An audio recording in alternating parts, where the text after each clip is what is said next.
You are an entrepreneur, a professional, a speaker, or a coach. And although you've come a long way, it's time for you to take it to the next level. We've got you. This is the Author to Authority podcast.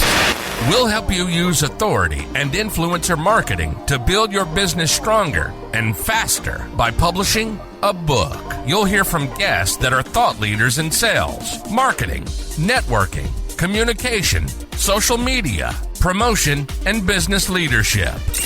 Let's do it. This is the Author to Authority podcast. And now your host, the extraordinary word ninja, Kim Thompson-Pinder. Welcome to the Author to Authority podcast. And if you've ever wondered about videos, the effect of videos, can you use videos for your business? Can they really reflect your brand? Can videos make people know, like, and trust you? Well, you want to stay tuned for today's episode of the Author to Authority podcast. I would love to invite Mariana to the show. She's from brandmagnetic.com, and I'll read her bio in a few minutes. But first, welcome, Mariana. Thank you so much, Kim. Great to be here. So, Mariana, I know that you worked for brandmagnetic.com. And I want you to just start with a few minutes, because when I saw the word brand video, I was like, okay, what's a brand video? I love it. It's the first question I always get. So I'm actually the founder of Brand Magnetic as well.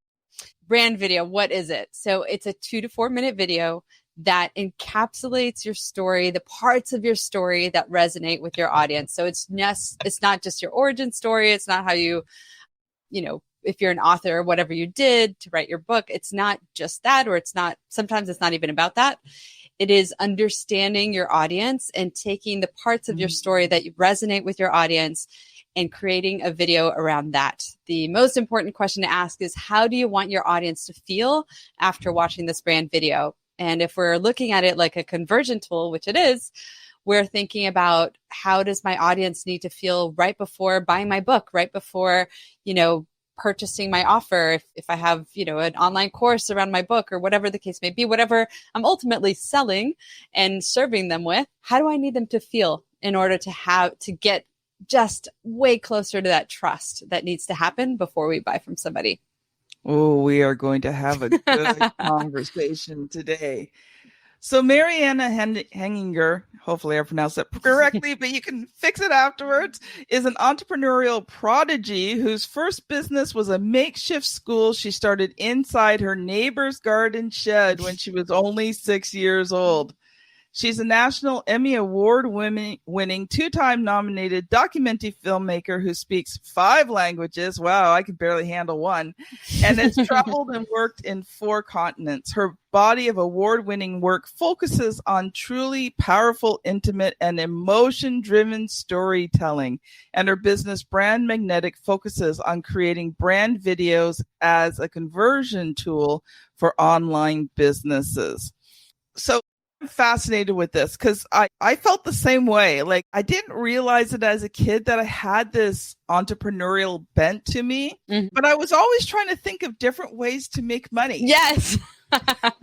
We are the fortunate kids of parents who didn't give us a ton of allowance. I'm guessing that was your case as well, or never enough.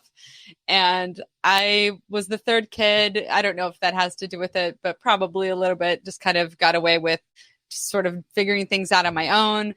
And yes, that was definitely the drive. I was like, I want my own money because I want to buy my own.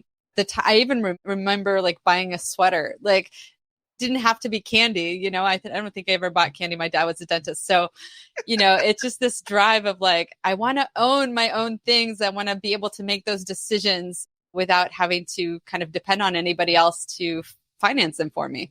Yeah. I remember, I think I was 10 years old, and in Toronto, Canada, they had opened Canada's Wonderland, which is a massive amusement park. And so we'd gone the first year for free because my aunt got tickets, pre-opening tickets from her company. But the next year we wanted to go. And like, I grew up in a single father home. My mother had died when I was 4. So we always celebrated. My dad always got both Mother's Day and Father's Day. Oh, nice. So one year we decided we were going to treat Dad to Canada's Wonderland for Mother's Day. I love it. And we saved and we saved and we earned little bits of money here and there. And we earned enough money to buy 3 tickets. And I mean, my dad didn't want to go to Canada's Wonderland. That's not the thing that he would have wanted, right? But he so appreciated us saving up this money. And I remember going to the bank with him because, you know, this is the 70s. There's no bank machines. There's no online banking. There's nothing. You go to the bank, you take out cash, right?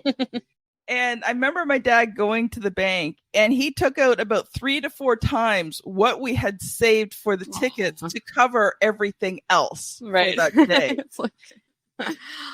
And I just remember thinking, you know, when I look back on it, it's like, wow, how much my dad loved us, right? That's awesome. And how much you loved him, apparently, too. Yeah, that's amazing. What a story. So tell me a little bit more, Mariana, how did you, you know, become this documentary filmmaker? Like, that's fascinating.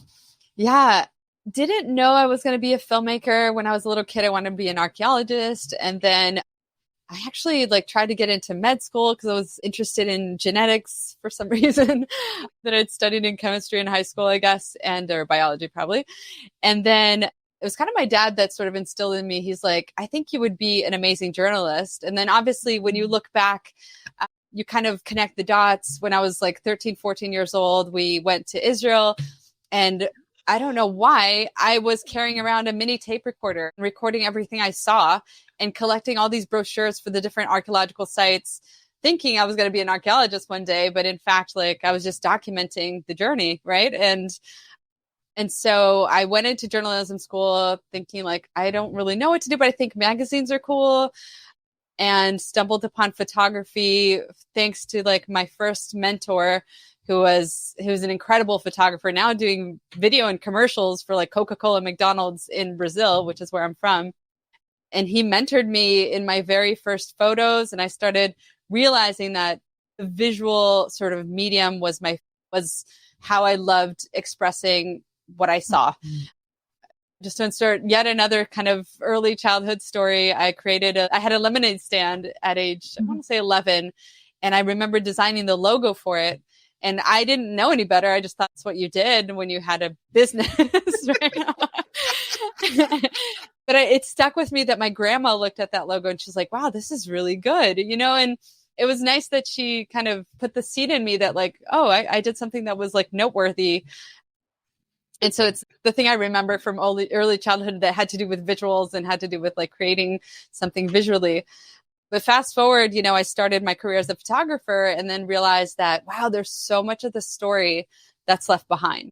I love photography. Don't get me wrong. I think photos are incredibly impactful. And sometimes what they cause you to do is just kind of sit and reflect and in your own thoughts, which obviously video is kind of feeding you with information and visuals and audio the whole time. It's kind of stimulating you the whole time. Whereas, in a photograph, and I'm sure authors understand this because they think about their book covers a lot, it's the thing that it has to make you reflect and sort of go inside of yourself and interact with something that's not, stimulating you like video does.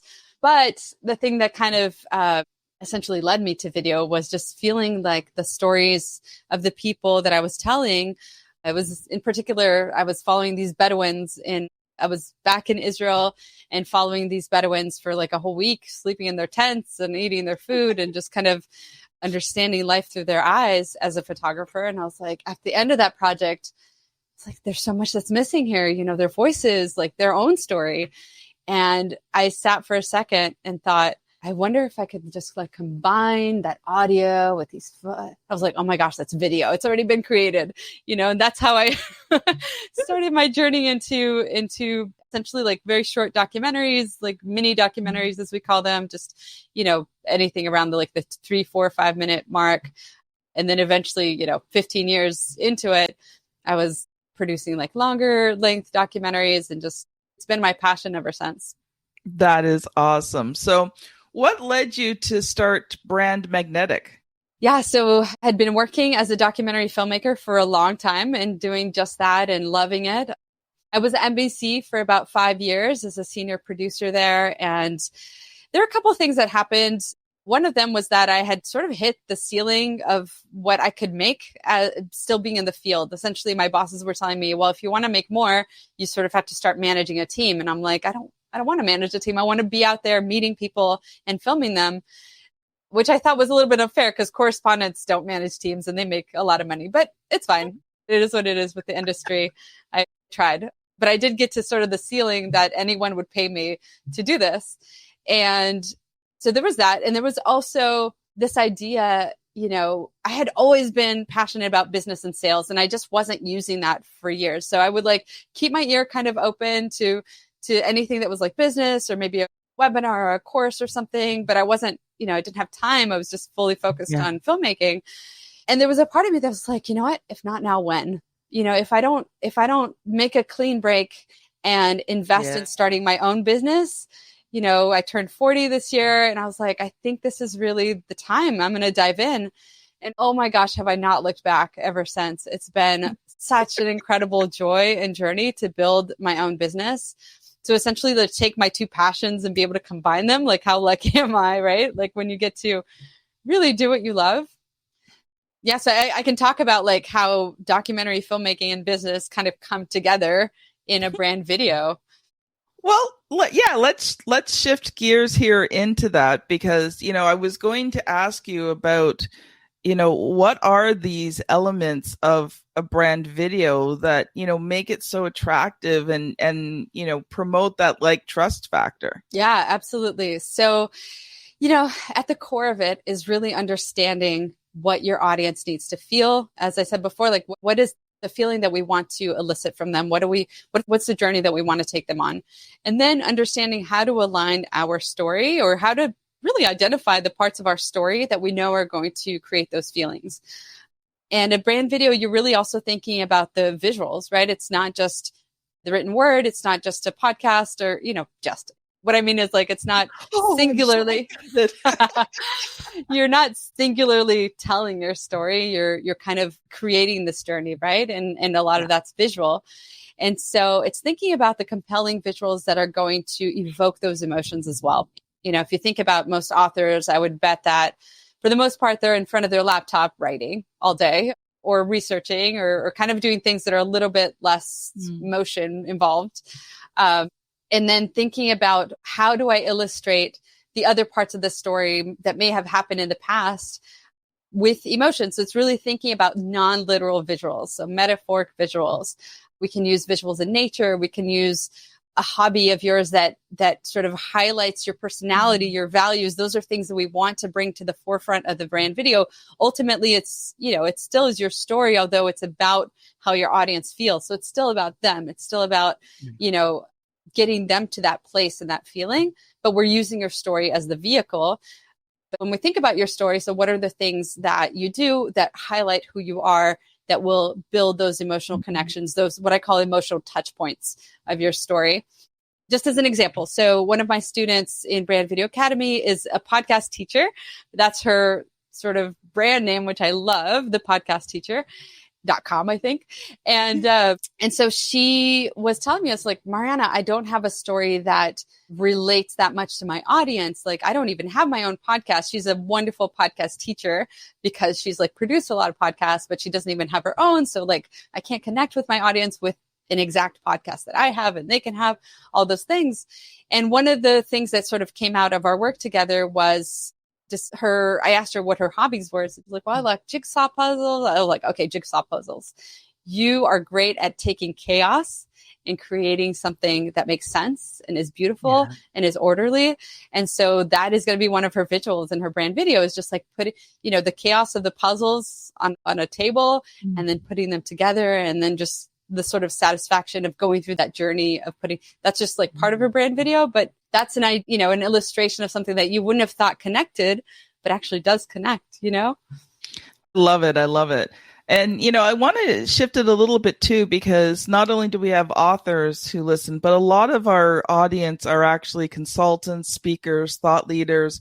These are people who are writing books to gain authority. So, when you're looking at those kind of people, because, one of them too. But most of us, we have a company, but we're the face of the brand. So how do you combine those two together? Because, it's RTI Publishing, but I have a small team behind me, but basically I'm the face, I run it, all of those kinds of things. So, when you're in that type of situation, what are you looking at in terms of creating a brand video? Yeah, I mean, this is kind of what I help people with in my course, and it's very much step by step. So if I were to walk you through the 5 steps, you're starting with crafting your story, understanding what the story you're going to tell. Out of all the stories you can tell, if there isn't kind of an obvious one, I'll give you a quick example. If you're a coach, most coaches are coaching people on something that they have been through. Some of the best fitness coaches, they struggled with weight, or they struggled with motivating themselves to work out, and then they overcame that struggle. They figured it out, and now they're teaching people how to do that. A lot of mindset coaches are kind of in that sort of same realm. They have the personal sort of overcome story, which is what I call it. So if you don't have a sort of obvious story, you're looking at all of these different stories. In the case of Julia, the podcast teacher, she didn't have an obvious overcome story. So we looked at what else can we share about you that pinpoints that connection that your audience needs to have with you.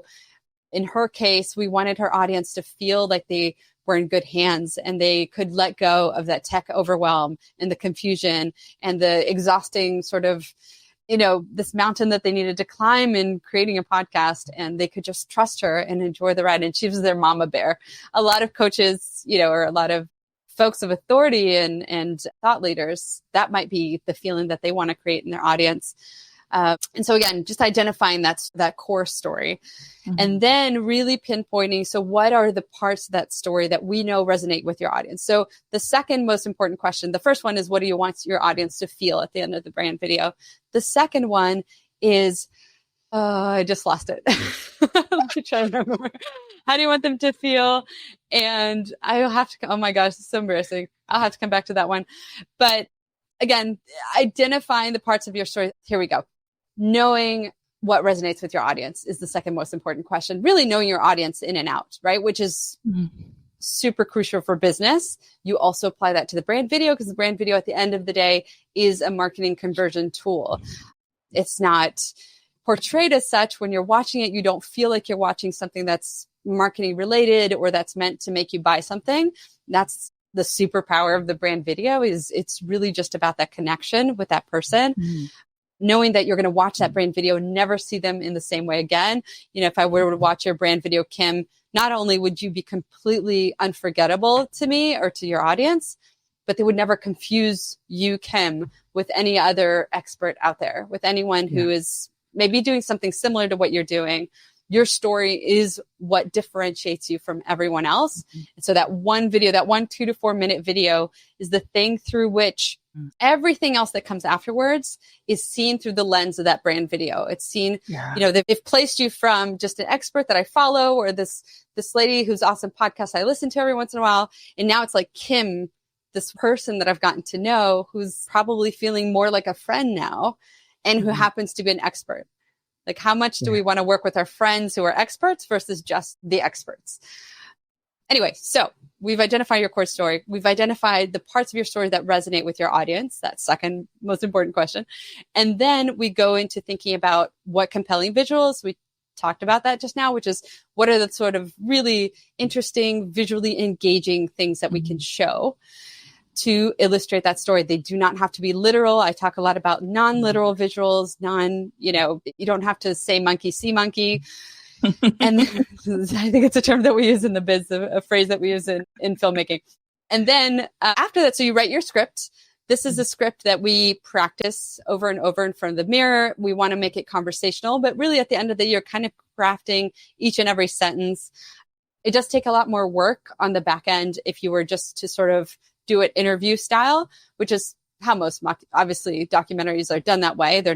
Somebody's not handed a script to say in front of the camera.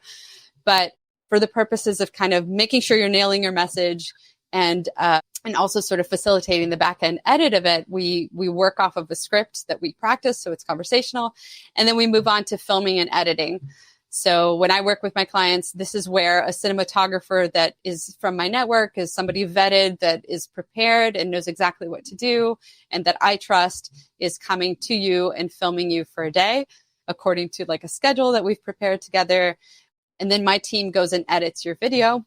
But I also teach folks how to do it all on their own with a phone. I say iPhone, but Android works as well. Thank you from all of us Android users. Oh, there we go. Wait, I found one. Can I get your autograph? Oh, there's more of us than you think, you know. I'm teasing. I get told by Android users that I should switch all the time. So I just think that, you know, you use the one that works best for you, right? Absolutely. Yes. It just frustrates me that everybody thinks that the world revolves around iPhone. Well, I'm not judgmental about that at all.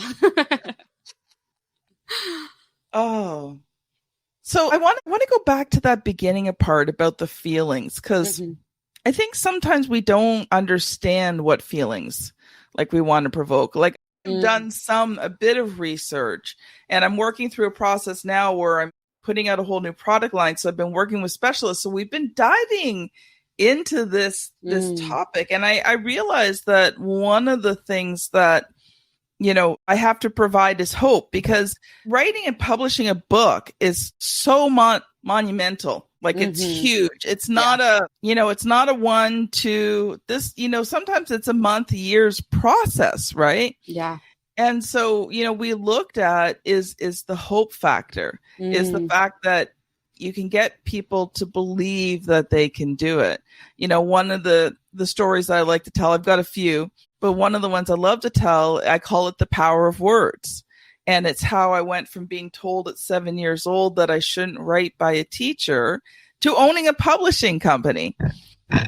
Right. And the hope and the struggle and, you know, all the things I went through just to start writing again, then to start writing books, you know, and then how publishing fell into my lap. Like, and I think when you can identify that feeling, I think it makes it. So can we dig into that part just a little bit more about how do we determine, you know, what feeling we want that person to feel when they watch the video? I think I would almost reverse that question, Kim. And I would say, what is your audience feeling right before they buy from you? I think, you know, we could sit here all day and talk about how to figure this out on our own. And I think the best way to do it is just talk to your audience and understand them and have phone conversations with them or Zoom calls with them and really know them like the back of your hand.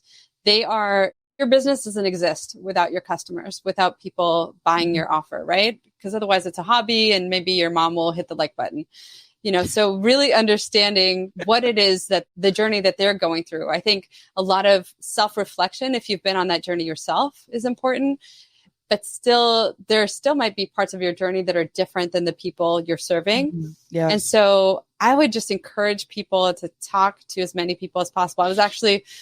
I convinced a really, really good friend of mine to create her own digital course around documentary cinematography, because she's a brilliant cinematographer, has had an amazing career, and she could share that knowledge. She's actually, you know, starting a family now and can't go on as many shooting trips, and was kind of thinking about this next chapter of her life. I was like, you should be teaching other folks how to film like you do. And the reason I'm saying all this, let me see if I lost my thread again, was that she called 50 people. She went on 50 calls in the span of 2 weeks. That's all she did. There were like hour and a half calls. And the insight that she gained, the wording, the exact words that people were using, those are ways to connect with people. So when I talk about in your brand video how to write your script, not just with those emotional touch points of your story, those things that resonate from a feeling perspective, but we know as business owners that copy is very important as well. The actual words that we use are incredibly powerful, incredibly impactful. If you run an online business, for instance, you're not always selling with the spoken word. You're not always selling on video. Like your sales page copy is incredibly important. We pay thousands of dollars to copywriters so that they can nail it for us. And our product sells itself online, right? Mm-hmm. And so the idea that you're using the exact words of your audience because you've gotten to know them, to me, I think is most important. And I'll just also add, because you talked about hope, and I think that's really fascinating that you were able to discover that about the people that you're helping. And I think a lot of it is also confidence as well. So I'd probably add that for most coaches, I think hope, confidence, feeling like they're in good hands. One of the feelings that most people need to feel at the end of brand videos, so I'll give you that one because it applies to most folks, is to feel seen and heard, feel like, oh my gosh, this person gets me. They're inside my head. When you use the same the same words that the person uses, people will feel like you're inside their head. And how much trust can you, how can you get more trust than that when you feel like somebody's literally inside your head? Obviously they know you, you can trust them, And so the idea that a brand video builds trust faster is from elements like that are at play. And the other thing I was going to say was that my thoughts are kind of going everywhere today. was one other thing, which I think is, I think we talked about copy and about, so resonating emotionally, the exact words that you can use. Obviously, don't use words that you wouldn't use that feel like foreign to you. But if there's alignment there, which comes from knowing your audience, if there's an alignment in how you would express something with how your audience is expressing that thing, by golly, use those words. Yeah. And, it's funny that you talk about that because, one of the things that that RTI Publishing works with their clients on is, creating these books so that when people read it, they felt understood. The books that, we do for our clients solve problems. But one of the biggest things they do is create relationship because the person feels known. Mm-hmm. And you were so right. If you can get your potential clients to feel like, man, Mariana's inside my brain, then the no trust factor is just like this. It's a snap. It's so easy when you feel that way. Now, like you said, trying to get to that sometimes takes a lot of work. And, when you talked about talking to your clients, that's, with this new product line I'm putting out, one of the specialists I'm working with, going to be connecting with some of my clients so that he can get the words that they use. I know some of them because I talk a lot to my clients, right? Mm-hmm. But he's going to do in-depth interviews with them to really understand, to dig deep into, who they are, how they feel, the words that they're using, so that when we create this one particular product, it's not going to be a transaction. It's going to be transformational. Yeah. They're going to come out of this process changed for the better. Those are the best, aren't they? When we're buying something that we feel is really going to have an impact on our lives, whether it makes our day better or our entire lives better or part of our lives better or our kids' lives better, or, those are the things that we not only love to buy, but also tell other people about and do the marketing for them. And we want other people's lives to be as impacted as ours. And so I think if you're working on something sometimes I think that every single thing that's sold could have this angle to it. So if the person who is creating even the silliest toy or the silliest gadget is really thinking about how this is going to make the other person's life more joyful or easier, or if that's what's driving you in business, definitely capitalize on that by sharing your values through a brand video or whatever other medium you're using right now if you don't have one. I think that connection, as you said, relationship, I love that word, really seeing our customers as people that we're building relationships with. I think just to me, that's what I love about business, honestly. And the kicker is that you're making money. Great. But, at the end of the day, you're connecting with people and having a real impact on their lives. Yeah, couldn't agree more. Well, Mariana, we are out of time. So I'd love to give you a moment to share one final thought. And if people have enjoyed this video, how can they connect with you? I think the final thought would be, I get a lot of people who either don't know what story they would tell or they're camera shy. The way to kind of think about that is not only that selling is a service that you're doing, you're really in service of your customers. One kind of straightforward way that I like to think about it sometimes when I don't want to get on camera, although that's been a while now because I've gotten used to it. But the idea that your body is just a vehicle for your message. It's a tool for your business, and it's a vehicle for your message. And when you're thinking about the service that you're doing other folks, like by not sharing your values, by not helping them, if you know that your product is going to really impact somebody's life in a positive way, what you're not doing to help accelerate that process is a disservice to your audience. Yeah. And so if you kind of reverse the thought and just think that like by not having a brand video, by not showing up, by not sharing my story, by not sharing my values, it's going to take longer for my customer, my audience to buy this thing that I know will help them. And so that's my final word of kind of encouragement, thinking about this. Don't let being camera shy get in front of, get in your way.